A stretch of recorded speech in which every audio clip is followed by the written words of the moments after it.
Hello, my dear students. Today we are going to learn about soil pollution. We know soil is the thin layer of organic and inorganic materials that covers the earth's rocky surface. Soil is composed of particles of broken rock that have been altered by chemical and mechanical processes that include weathering and erosion. Then, what do you mean by soil pollution? It is defined as the buildup in soils of persistent toxic compounds, chemicals, salts, radioactive materials, or disease causing agents which have adverse effects on plant growth and animal health. Soil pollution is also caused by means other than the direct addition of man made chemicals such as agricultural runoff, waters, industrial waste materials, acidic precipitates, and radioactive fallout. That is, soil pollution refers to the introduction of any factor into the soil that causes a change in the soil quality, which is likely to adversely affect the normal use of the soil, public health, and the living environment. Soil pollutant is any factor which deteriorates the quality, texture, and mineral content of the soil or which disturb the biological balance of the organisms in the soil. Some of the most common soil pollutants are petroleum hydrocarbons, heavy metals, pesticides, fertilizers, solvents, plastics, etc. There are many different ways in which soil can become polluted. Unhealthy soil management methods have seriously degraded soil quality and caused soil pollution. Some of the causes of soil pollution are seepage from a landfill, discharge of industrial waste into the soil, percolation of contaminated water into the soil, rupture of underground storage tanks, excessive application of pesticides, herbicides, or fertilizer, solid waste seepage, deforestation and soil erosion, dumping of plastic materials, direct dumping of solid waste, dumping of radioactive waste, fuel leaks from vehicles, discharge of waste chemicals from laboratories into the soil.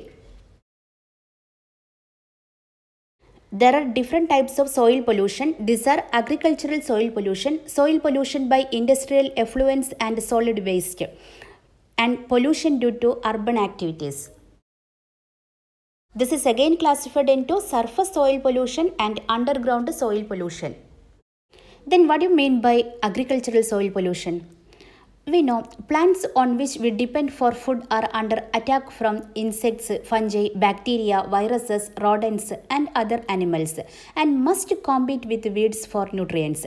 To kill unwanted populations living in or on their crops, farmers use pesticides. The remnants of such pesticides used on pests may get absorbed by the soil particles and contaminate root crops grown in that soil. The consumption of such crops causes the pesticides remnants to enter human biological systems and affecting them adversely.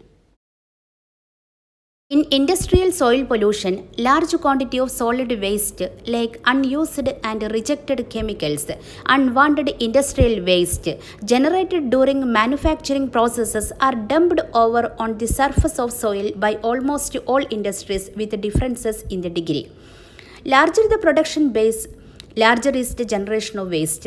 Traditionally, these materials have been dumped around the factory site or around the entire city. Next is the soil pollution due to urbanization. We know urban activities generate large quantities of city wastes, including several biodegradable materials and many non-biodegradable materials.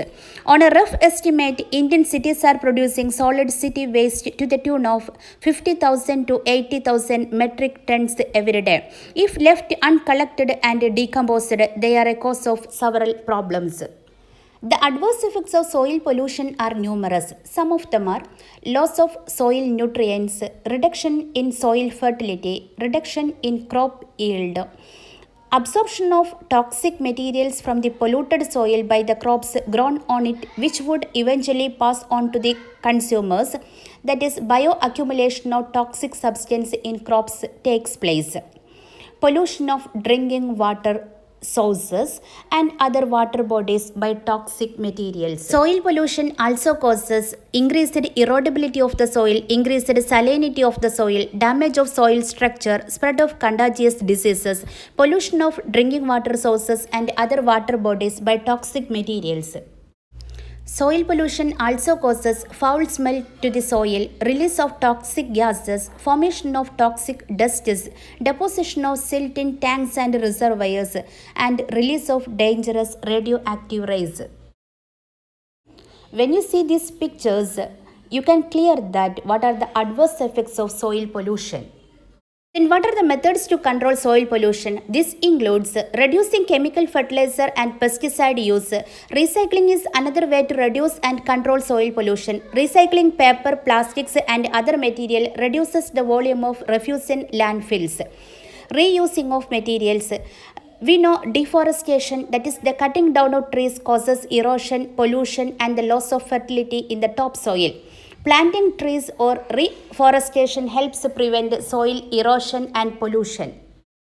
Weeds soak up minerals in the soil. Reducing weed growth helps reduce soil pollution. One of the more common methods of reducing weed growth is covering the soil with numerous layers of wet newspapers or a plastic sheet for several weeks before cultivation. This prevents light from reaching the weeds, which kills them. Designated pits should be used for the dumping of soil waste. These wastes should be treated chemically and biologically to make them less toxic and hazardous. The other control measures includes the control soil erosion and floods by restoring forest and grass cover to the soil, crop rotation and mixed crops, improved drainage facilities to prevent salinity, mulching to prevent sand shifting, belts of trees as windbreakers. A mulch is a layer of material applied to the surface of soil. Reason for applying mulch include conservation of soil moisture, improving fertility and health of the soil, reducing weed growth and enhancing the visual appeal of the area. A mulch is usually organic in nature. It may be permanent, for example plastic sheeting, or temporary, bark chips. It may be applied to the bare soil or around existing plants. Mulches of manure or compost will be incorporated naturally into the soil by the activity of worms and other organisms. The process is used both in commercial crop production and in gardening, and when applied correctly, it can improve soil productivity. These are the various control measures for soil pollution. Today we have learned about soil pollution, soil pollutant, sources of soil pollution, adverse effects of soil pollution and control measures. Thank you.